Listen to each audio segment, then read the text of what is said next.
ہوا؟ میں نے کہا اچھا مولانا آپ سے وعدہ تو کر لیا. میرے دوستو میں باہر نکلا سوچتا ہوا، میرے اندر آپ یقین کرو ایک تلاطم برپا ہو گیا. ہاں ایسی میرے اندر ایک خیر و شر کی نا جنگ شروع ہو گئی، ایسے کر کے ایسی جنگ راتوں کو اٹھ جاتا تھا میں،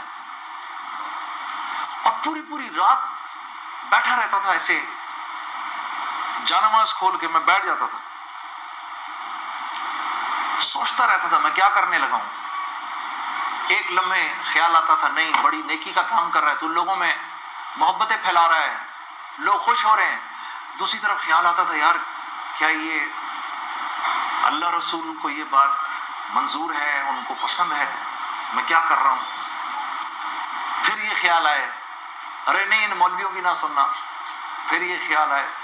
یاد رکھنا آپ کو میں ایک دو چار وہ باتیں بتا رہا ہوں جو میرے پہ گزری، یہ میں گر کی باتیں بتا رہا ہوں آپ کو. جب شیطان اپنا چکر چلائے گا نا دو باتیں کرنے کو کہے گا، یاد رکھنا. پہلی بات یار یہ تبلیغ والوں سے اب ملنا مت، مولانا سے بات نہ کرنا، ملنا مت. دوسری مسجد میں نہ جانا. دو کام نہ کرنا کبھی، ایک تبلیغ والوں سے ملنا مت، ایک مسجد میں نہ جانا. اور بہنوں یہی تمہارے ساتھ ہوگا.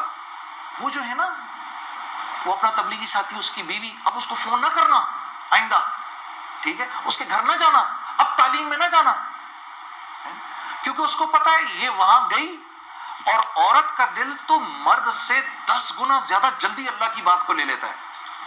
ہاں فوراً. میں واپس آ کے بیوی کو کارگزاری سناتا تھا تو میں اس کی حالت بدلی بھی دیکھتا تھا، حالانکہ وہ نہ مسجد آئی نہ اس نے وہ اعمال ہوتے دیکھے. اس لیے میں آپ کو بتا رہا ہوں بھائی جب آپ نکلا کرو گھر واپس آ کر بیوی کو سب بتایا کرو ہم نے کیا کیا. وہ جذبات بنتے ہیں گھر والی کے، اور جب گھر والی کے جذبات بنتے ہیں تو پھر بچوں کی صحیح تربیت شروع ہوتی ہے. دین ان کی زندگی میں آیا تو گھر کے اندر آ گیا. جب تک آپ کی زندگی میں ہے گھر سے باہر ہے. گھر والی کی زندگی میں آ گیا گھر کے اندر آ گیا. تو میں آہستہ جو بھی 3 دن میں سنتا تھا آ کر گھر والی کو عائشہ کو بتاتا تھا، عائشہ آج یہ سنا، آج یہ سنا، آج یہ سنا. کرتے کرتے آہستہ پھر میں نے اپنی ماں کو بتانا شروع کیا، مرحومہ کو. اللہ کی شان، میں آج بھی اللہ کا شکر کرتا ہوں، مجھے موقع محل نہیں تو میں آپ کو کبھی بتاؤں جب میری ماں کا انتقال ہوا تو کیسے ہوا. میرے دل کی دعا ہے اللہ ہر عورت کو دنیا سے ایسے لے کے جائے جیسے ہماری والدہ گئی.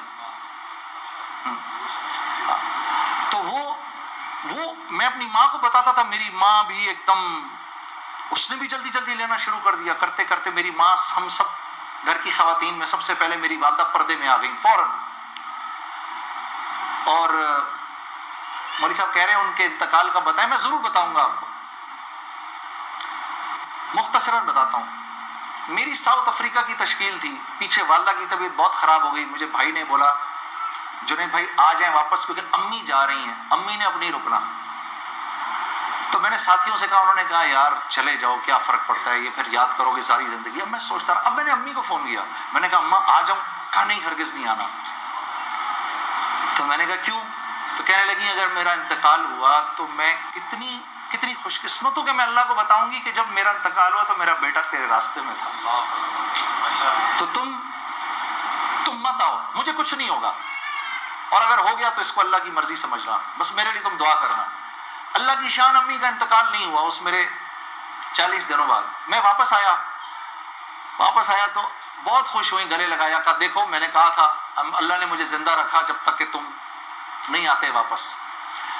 پھر میری حضرات نے 10 دن کی اور تشکیل کر دی کینیڈا کی. تو میں نے کہا اماں پھر 10 دن کے لیے بھیج رہے ہیں، جاؤں نہیں جاؤں؟ نہیں چلے جاؤ نا تو بالکل ٹھیک ہوں. میں نے کہا جی ٹھیک ہے. میں جس دن گیا ہوں اس دن ہم ٹورانٹو میں مرکز میں بیٹھے ہوئے تھے، تو پوری ٹورانٹو کی شورا سامنے بیٹھی ہوئی تھی. میرا بیان تھا. بیان کے دوران ایسے موبائل پڑا ہوتا ہے، میں نے رکھا ہوا تھا کہ بہن کو بولا ہوا تھا کہ اگر اماں کو کچھ ہو مجھے فوراً بتا دینا. میرا موبائل بند ہو گیا، میں سمجھا خراب ہو گیا، اب وہ چلے ہی نہ کسی طرح سے. خیر میں نے اس کو چھوڑے رکھا، میں بات کرتا رہا. تو میں نے اس وقت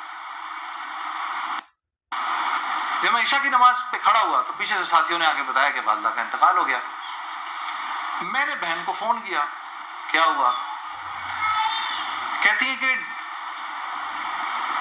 ابھی فجر کی ہم نے نمازیں پڑھی ہیں, فجر سے تھوڑا سا پہلے انتقال ہوا ہے, اور 2-2:30 بجے اس امی نے بلایا میری بیوی کو, اور میری بیوی کو بلا کے بولا کہ بیٹا دیکھو, میں نے تو ساری زندگی تمہیں بیٹی کی طرح رکھا, لیکن میں ساس ہوں, کمی بیشی ہو سکتی ہے, تو اگر کچھ ایسی ہوئی ہو تو مجھے معاف کر دینا. تو میری وائف نے کہا امی آپ کیسی باتیں کر رہی ہیں, مجھے تو کبھی خیال بھی نہیں آیا اس بات کا, ہاں آپ نے مجھے اس سے کم سمجھا ہی نہیں. پھر میری بہن سے کہا کہ تم بیٹا مجھے لگتا ہے میں آج چلی جاؤں گی, مجھے سورہ یاسین سناؤ. تو میری بہن نے ان کو سورہ یاسین سنائی. تو میری بہن کہتی ہے کہ آنکھیں بند کر کے لیٹ گئیں اور مجھ سے کہا کہ اب سورہ رحمان سناؤ. تو سورہ رحمان پڑھتے پڑھتے میری امی نے آنکھیں کھولی, اور آنکھیں کھول کے میری بہن سے کہا کہ بنیزہ یہ دیکھو یہ کس قدر ایک حسین عورت تمہارے ساتھ کھڑی ہوئی ہے, ذرا اپنے اس طرف دیکھو کتنی حسین عورت کھڑی ہے تمہارے ساتھ, بیٹا یہ مجھے لینے آئی ہے. تو میری بہن کہتی ہے کہ اماں یہاں تو کوئی نہیں کھڑا. نہیں, اس کے پیچھے دیکھو, اس کے پیچھے بھی کچھ لوگ کھڑے ہیں. تو میری بہن کہتی ہے کہ میں نے کہا اماں تو چلیں پھر کلمہ پڑھیں, پھر آپ کے جانے کا وقت ہے. کہا اپنے ابا کو بلاؤ جلدی سے. تو میرے ابا آئے اور میرے ابا کو کہا کہ دیکھیں میں نے ساری زندگی آپ کی عزت کا خیال رکھا, میرے لیے بس وہ نمبر 1 چیز تھی, اس میں اگر کوئی کمی بیشی ہوئی ہو تو مجھے معاف کر دیجیے گا, میں اب جا رہی ہوں. کلمہ پڑھا اور آنکھیں بند کر لی, بس اس طرح گئی وہ. اللہ پاک ہر عورت کو ایسے جانے کی توفیق عطا فرمائے دنیا سے. ہمیں سب کو اللہ پاک ایک خوبصورت موت عطا فرمائے کہ ہم دنیا میں ایک خوبصورت موت ہی تو کمانے آئے ہیں, ہاں, کہ جب ہم یہاں سے جائیں, میری اللہ سے دعا ہے یا اللہ اس مجمع میں جتنے مرد اور عورت بیٹھے ہیں جب اس دنیا سے جائیں تو یا اللہ وہ ان کی زندگی کا سب سے خوبصورت دن ہو.